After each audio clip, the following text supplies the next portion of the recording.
Halo semuanya, selamat datang di Panduan Lapangan Podes 2026. Nah, kali ini kita bakal kupas tuntas blok 7 ya, tentang pendidikan dan kesehatan. Penting banget nih biar data yang kita kumpulkan nanti benar-benar akurat dan pas sesuai aturan. Oke, sebelum kita mulai lebih jauh, yuk kita ingat lagi misi utama kita. Setiap angka, setiap data yang Anda kumpulkan di lapangan itu jadi fondasi buat pembangunan nasional kita loh. Jadi keakuratan data dari Anda semua itu harganya mahal banget. Nah, bayangin deh, Anda lagi di lapangan, terus nemu sekolah baru. Keren, gedungnya ada, muridnya juga ada, aktif. Tapi, sekolah ini belum pernah ngadain ujian kelulusan sama sekali. Kira-kira sekolah kayak gini dihitung atau enggak ya? Nah, situasi-situasi kayak ginilah yang bakal sering kita temui. Dan panduan ini ada buat kasih jawaban yang pasti. Oke, ini dia peta perjalanan kita buat menguasai blok 7. Pertama, kita samakan dulu persepsi tentang misi kita, terus kita bedah satu-satu. Mulai dari fasilitas pendidikan, lihat contoh kasusnya di lapangan, lanjut ke fasilitas kesehatan, dan terakhir, kita tutup dengan checklist simple, biar nggak ada yang kelewat. Sip, kita masuk bagian pertama. Kita akan bahas prinsip-prinsip paling dasar yang jadi pegangan kita untuk keseluruhan blok fit ini. Nah, ini dia yang paling penting. Tolong diingat baik-baik ya. Ada 2 aturan emas, simple aja. Pertama, fasilitasnya itu harus aktif, artinya lagi jalan, lagi ngasih layanan. Kedua, lokasinya dicatat bukan berdasarkan gedungnya ada di mana, tapi di mana administrasinya terdaftar. 2 aturan ini kalau Anda pegang, sebagian besar kebingungan di lapangan bakal langsung terjawab. Oke, aturan dasarnya udah dapet ya. Sekarang kita masuk lebih dalam ke survei fasilitas pendidikan. Pertanyaan dasarnya dulu nih, apa sih yang bisa kita sebut dan kita hitung sebagai sekolah di Podes ini? Nah, ini dia definisinya. Sebuah lembaga pendidikan itu dihitung kalau, dan ini kata kuncinya, dia bisa menghasilkan lulusan yang dapat ijazah resmi. Jadi filternya jelas ya, bisa ngeluarin ijazah atau enggak. Kalau bisa, baru kita lanjut. Sekarang, kita lihat kebalikannya. Apa aja yang jangan dihitung. Ini juga penting, biar nggak salah catat. Pertama, sekolah luar biasa atau SLB itu nggak masuk hitungan. Kedua, institusi yang ternyata belum terdaftar resmi di Dinas Pendidikan. Dan ketiga, yang paling jelas ya, kalau gedungnya ada tapi nggak ada kegiatan belajar mengajar sama sekali, ya jangan dihitung. Oke, teorinya udah, aturannya udah. Sekarang bagian paling serunya nih, kita coba terapkan semua itu ke beberapa contoh kasus nyata yang sering banget kejadian di lapangan. Skenario pertama, sekolah perbatasan. Bayangin, Anda nemu gedung sekolah yang letaknya itu pas banget di garis batas antara desa A dan desa B. Nah loh, ini masuk data desa mana ya? Jawabannya, kembali ke aturan emas kita tadi.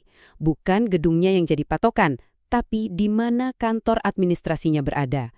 Jadi, kalau administrasinya di desa A, ya catat di desa A. Meskipun sebagian gedungnya mungkin nyenggol desa B. Jelas ya? Lanjut, skenario 2. Sekolah nggak lengkap. Ini juga sering ada. Misalnya ada SD, tapi kelasnya cuma ada kelas 1-3. Nanti buat lanjut ke kelas 4, 5, 6, siswanya harus pindah ke sekolah lain. Gimana nih? Nah, untuk kasus ini keputusannya adalah tidak dihitung. Kenapa? Ingat lagi filter utama kita, ijazah. Karena sekolah ini nggak bisa ngeluarin ijazah SD sampai tuntas, dia belum bisa dianggap sebagai satu unit satuan pendidikan yang lengkap sesuai jenjangnya. Oke, skenario ketiga. Nah, ini jawaban buat pertanyaan kita di awal tadi. Ada sekolah baru, semua berjalan normal, ada guru, ada murid.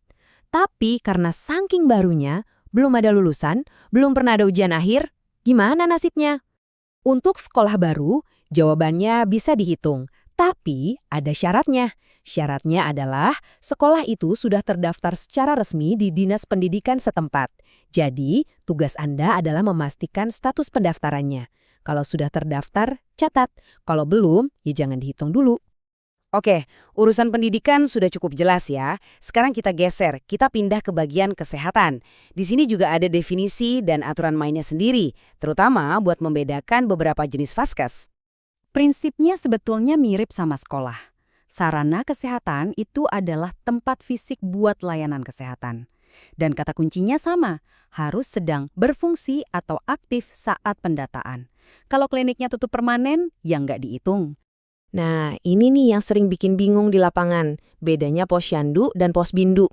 Gampang kok bedainnya, lihat aja target sasarannya siapa. Kalau yang dilayani itu bayi, balita, ibu hamil, atau menyusui, itu pasti posyandu. Tapi, kalau sasarannya itu orang dewasa, umur 15 tahun ke atas, buat ngecek risiko penyakit tidak menular, kayak diabetes atau hipertensi, nah itu namanya posbindu. Jadi, kuncinya di target audience.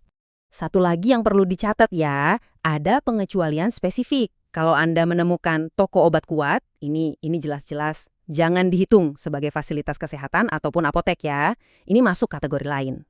Oke, kita udah bahas banyak banget detail ya. Biar nggak lupa dan gampang pasti lapangan nanti, mari kita rangkum semuanya jadi satu daftar periksa yang ringkas. Jadi, sebelum Anda mencatat fasilitas apapun di BlockFi, coba tanyain 4 hal ini ke diri sendiri. 1. Fasilitasnya aktif nggak? 2. Khusus buat sekolah bisa ngeluarin ijazah nggak? 3. Kantor administrasinya di mana?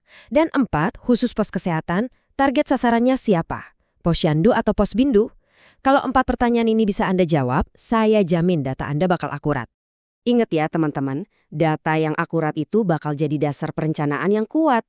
Setiap detail yang Anda catat dengan teliti itu kontribusi nyata untuk membangun masa depan desa-desa di seluruh Indonesia. Jadi lebih baik. Terima kasih banyak atas kerja keras dan pengabdian Anda semua. Nah, sebagai penutup, coba deh Anda renungkan sejenak. Dari pengalaman Anda di lapangan, kasus abu-abu atau kasus di perbatasan, apa sih yang paling sering ditemui buat sekolah atau klinik? Dan gimana panduan yang barusan kita bahas ini bisa bantu ngasih kejelasan?